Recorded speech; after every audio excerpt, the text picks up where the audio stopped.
Akashvani spot news. మానవత్వాన్ని మించిన మతం లేదు, పోరాడితే సాధించలేనిది ఏమీ లేదు. సత్యమేవ జయతే. Akashvani spot news.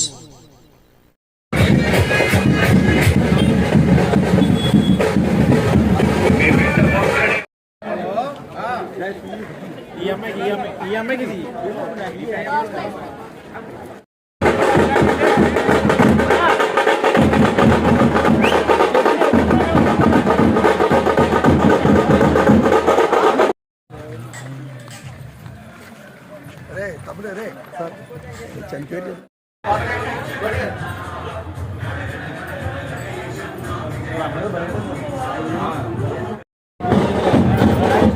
మసాలా వచ్చి అలా ఉండాలి.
మరి 1వ వార్డులో మరి డోర్ టు డోర్ కార్యక్రమం చేపట్టడం జరుగుతుంది. అందులో ముఖ్య అతిథులుగా ముఖ్యంగా సన్యాసి భద్ర గారు, జమ్మిలి గారు, అలాగే మున్సిపల్ చైర్మన్లు, వైస్ చైర్మన్లు, ఇన్ఛార్జీలు, అలాగే పార్టీ ఇన్ఛార్జ్ ఇక్కడ మన రామకృష్ణ గారు, చోటి గారు, ఇంకా మిగతా పెద్దలందరూ కూడా ఈ వార్డు పెద్దలకు, ముఖ్యంగా నర్సిపేట మున్సిపాలిటీ పెద్దలందరికీ కూడా నమస్కారాలు తెలుపుకుంటున్నాను. మరి మీ అందరూ తెలిసి ఈరోజు ప్రతి ఇంటికి వెళ్తున్నాం. నిన్నే చూసాం, నిన్న 4వ వార్డులో తిరిగాం, రాత్రి 10 గంటల వరకు తిరిగాం. అంటే ఎంత విపరీతం అంటే బ్రహ్మాండంగా జగనన్న ముఖ్యమంత్రి చేసుకోవాలని చెప్పి ప్రతి ఒక్కరు కూడా ప్రతి ఇంటి దగ్గర నుంచి కూడా బయటకు వచ్చి మరి జగనన్న ముఖ్యమంత్రి చేసుకుంటారని చెప్పి పెద్ద ఎత్తున నిరాధన పలికారు రాత్రంతా కూడా. అదేవిధంగా ఇప్పుడు ఉదయం నుంచి కూడా 1వ వార్డులో కూడా మరి బ్రహ్మాండంగా చేస్తాం. ఎందుకంటే ఈరోజు చూస్తే ఈ వార్డులో మరి గత తెలుగుదేశం ప్రభుత్వంలో చేయలేని రోడ్లన్నీ కూడా ఈరోజు బ్రహ్మాండం రోడ్లు కూడా ఇక్కడ వేసాం. అంటే ఒక 5 సంవత్సరాలు మాకు టైం ఇస్తేనే బ్రహ్మాండం రోడ్లు వేసామన్న సంగతి మీ ద్వారా తెలియపరుస్తూ ఒకసారి మీ అందరూ తెలియపరచాలి. నిన్న మొన్న మరి అయ్యన్న భద్ర మాట్లాడుతూ ఉంటాడు, చాలా పెద్ద మాట్లాడతాడు, నేను అవినీతి పరుడు కాదు, ఒక్క పైసా చేయలేదు అని చెప్పి అంటాడు. ఈరోజు ఆయన అవినీతి పరుడా కాదని చెప్పి ఈరోజు మన నర్సిపేట నియోజకవర్గం కాదు, రాష్ట్ర వ్యాప్తంగా ప్రజావసరం తెలుసు.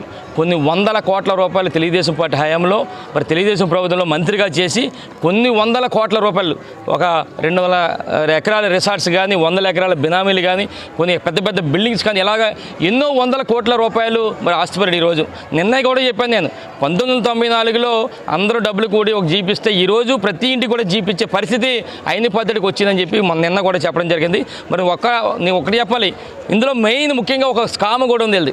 తెలుగుదేశం ప్రభుత్వ హయాంలో 2015లో నారావారి లెక్కర్ స్కామ్ అని ఒక లెక్కర్ స్కామ్ ఉంది. ఇదేంటంటే తెలుగుదేశం ప్రభుత్వ హయాంలో అసలు ఎక్సైజ్ పాలసీనే మార్చేసి ఈయనకి ఒక విశాఖ డెస్టిలరీస్ అని చెప్పి ఒక మందుల ఫ్యాక్టరీ ఉంది, మందు ఫ్యాక్టరీ. అంటే అక్కడి నుంచి మందు తయారయ్యి మరి బీర్లు ఫ్యాక్టరీకి అది వెళ్తుంటుంది అక్కడ కొన్నిరూపాయలలో. మరి ఆ రోజు 5 సంవత్సరాల కాలంలో సుమారుగా 1300 కోట్ల రూపాయలు మన రాష్ట్ర ప్రభుత్వానికి నష్టం తెలిసే విధంగా చంద్రబాబు నాయుడు ఈయనకి మరికొంతమంది కొడుకు నీ మరుగుజ్జు కొడుకు మరీ మాట్లాడతాడు. నీకు ఒకటే చెప్తాను, అయిన పద్ధతి కానీ నీ మరుగుజ్జు కొడుకు కానీ చెప్పేది ఏంటంటే, మీరు ఎన్ని చెప్పినా సరే ఈరోజు రాష్ట్ర ప్రజలు కానీ ముఖ్యంగా నర్సీపట్నం ప్రజలు నమ్మే పరిస్థితులు లేరు. మీరు ఎన్ని దోపిడీలు చేశారో, ఎన్ని దౌర్జన్యాలు చేశారో, ఎన్ని రౌడీలు చేశారో ఈ రాష్ట్ర ప్రజలు కానీ ముఖ్యంగా ప్రజలందరికీ కూడా చేసు.